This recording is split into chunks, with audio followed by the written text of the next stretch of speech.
touch the sound of silence, and in the naked light I saw 10,000 people maybe,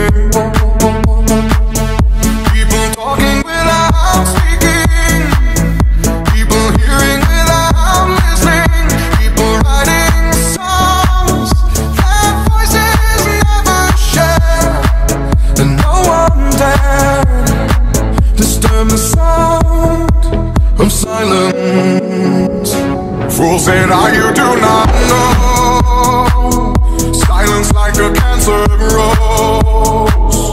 Hear my words and I might teach you.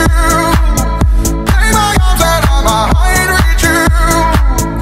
But my words, like silent raindrops, fell and echoed in the wells of silence.